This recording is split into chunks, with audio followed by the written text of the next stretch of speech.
Good evening, ladies and gentlemen, boys and girls. A very important subject that I need a really strong drink for this one. Does everybody know what this is? In just about a year's time, you will need that when you enter Dutch public transportation, and we will know all about you. But this is even cooler. Everybody knows what this is, right? This is a passport with RFID. It's the first passport that would make travel a lot faster, and it's the first passport that ever got me rejected into the United States.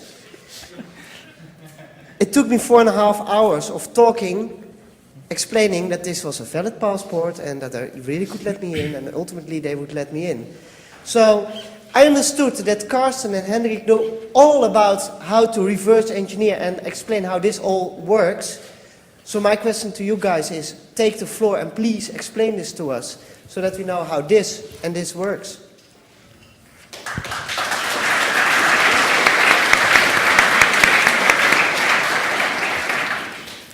Thanks a lot. It's great to see so many of you out for the, I believe, last talk of the night, at least the last before the Seabase party. I'll be presenting weaknesses that we found while reverse engineering the MyFair security system for RFIDs, a project that I've been doing with Starbuck and Hendrik. Let me begin with an observation. Everybody in this room owns several RFID tags, and many of you even carry them with you every day. RFID tags are tiny computer chips whose whole purpose is identification. So when queried, these passively powered tags reply with their identity. And they come in all kinds of forms and shapes. You find them as stickers, labels. You find them in car keys. You'll find them in passports and all these various applications. And we see RFID tags becoming more and more ubiquitous. Last year, RFID tags were used in the World Cup tickets. We see them in access control to buildings, in payment systems. Many metro subway systems use RFID tags now as a wireless means of payment. We see them as theft protection in cars. And that has been a trend for many years. They spread into more and more applications, including the passport that we've seen, but also human implants, where people embed an RFID tag underneath their skin, again, for means of identification. And the general trend that we observe is that RFID tags replace traditional identifiers, including PIN numbers, passwords, even biometrics, or a car key. You can buy a car now without a physical key where you only have a computerized identifier to grant you access to your car. And for all these applications, the identification itself isn't enough yet. We need some level of authentication, some security that has yet to be added to many of these applications, especially the implementable ones that are very easily clonable. Another trend that has been observed for many years now already is that, welcome Starbuck, that more and more products are tagged with RFID tags, and companies including Walmart demand in a few years from now all their products to be tagged with RFID tags. So they will virtually replace barcodes in most every application that barcode in consumer products is used today, which many of you are, I'm sure, aware of, imposes threats to customer privacy. If Walmart can track their products within the store, once you purchase them, they can track you on the street, and not only Walmart can, but virtually everybody with a $50 reading device can. Another privacy implication of this technology is that competitors, say Walmart and Target, they can spy on each other, walk through each other's stores and see the turnover of goods. So privacy goes both ways. And besides security, the implants and the passports, privacy is probably the best motivation for security on an RFID tag. Well, to privacy, people came up with all kinds of breaking, jamming, shielding solutions. But as researchers, we'd like to see more sophisticated and more fashionable solutions to this problem. So in a nutshell, we need crypto on these tags to guarantee unclonability of, for example, medication. The Federal Drug Administration in the US demands your RFID tags to be embedded in medication so that you can't copy or counterfeit a bottle of medication, but then you want it to be unclonable. You also want it to be private, obviously, so that nobody knows what medication you're actually carrying. And for all this, we need crypto, but we as academics don't actually have any crypto that we know would fit on an RFID tag. And the gap that we see, but the tags that we see in the market either have no crypto whatsoever, they're just easily clonable and have been cloned often, or they are security overkill almost, including the passport, where the chip itself, from what I hear, costs $20.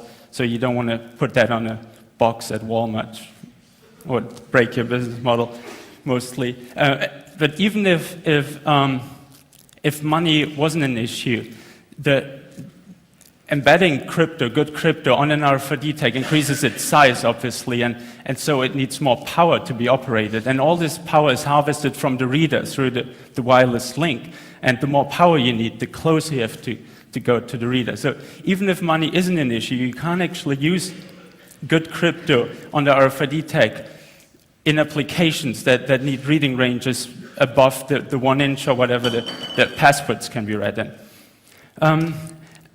Academics has come up with few solutions, or at least improvements. Feldhofer and Volkersdorfer from Graz, they proposed AES to be integrated in RFID tags, which certainly is an improvement, but still would bump up the cost of a tag many times. And then what we see in the market is MIFARE and similar solutions made by Philips or NXP, what they call themselves today, that implements some form of crypto, and Philips won't tell us what they do. And seeing this mismatch that academics can't find anything that they could implement, and Philips sells something that they claim has approved authentication, which probably just means it hasn't been broken for 8 years, that it has been in the market and might not be approved by tonight anymore. And advanced security levels, where that already is a contradiction with the 48-bit key that they use. We do, however, see in the market that these RFID tags have an impact, a security improving impact, in that the number of stolen cars, for example, does go down as more and more of these RFID tags are integrated into car keys. So there might be some benefit to it. At least people with some financial benefit, car thieves, haven't majorly broken it yet. And this whole question, what did they do? Did they actually find something that academia couldn't? Led us to start this project where we look at the MIFARE and try to reverse engineer the security of it, and then, as a second step, evaluate whether that security is actually good enough.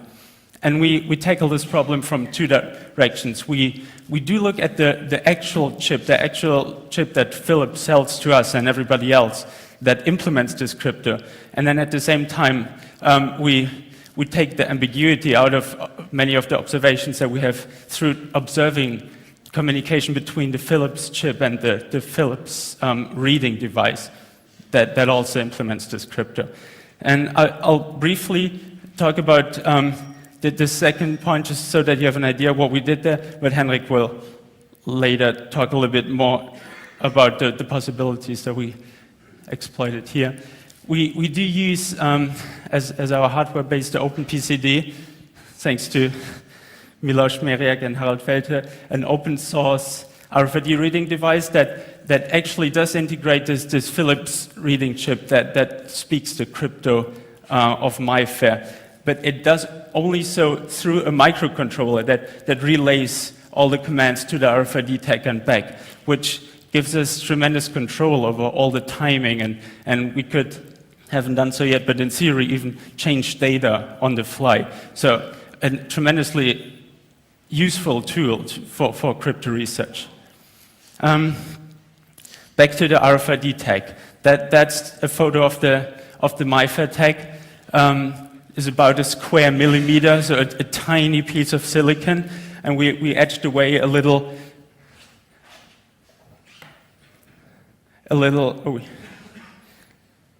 gap over here, and zooming in here, we see the different metal layers coming in here, and you probably get an idea about the dimensions. And these different metal layers then interconnect the transistors that are even below.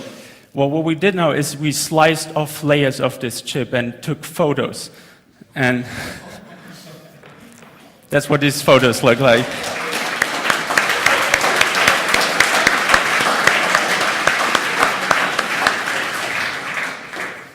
We have 5 layers of just interconnect, metal layers connecting what is on the lowest level, which are the functional blocks. So each of these little blocks encodes some AND gate or an OR gate, maybe a flip-flop, any of those. And so the remaining 5 layers are just so that those are connected to one another. And in theory, by just looking at this long enough, you know what it does.